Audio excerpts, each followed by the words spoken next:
How the solar tax credit works. The investment tax credit, or ITC, will give you 30% of your solar costs back as a credit on your federal tax returns. You can think of this as a 30% discount on the cost of going solar. If you own your own solar panel system, you are eligible for the ITC.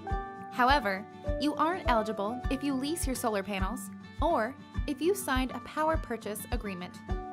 There's no cap on how much you can claim with the ITC, but because it's a credit and not a refund, you can't get more back in a single year than you owe in federal taxes.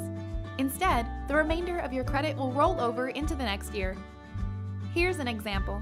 If your system costs $20,000, then you're eligible for 30% of that as a tax credit, or $6,000. But if you only owe $5,000 in federal taxes that year, then you'll eliminate all of those taxes and still have $1,000 left over for the next year.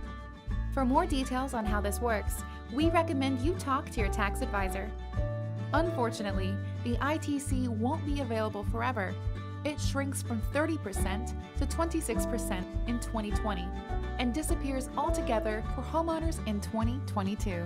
Take advantage of it today and start shopping for solar on EnergySage. EnergySage, smarter energy decisions.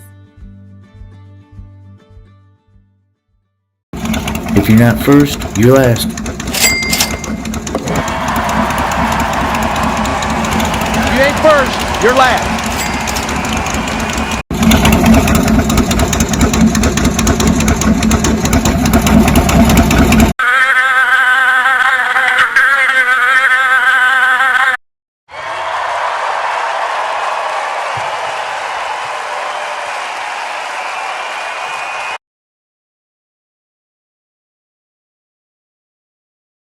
Thanks for watching.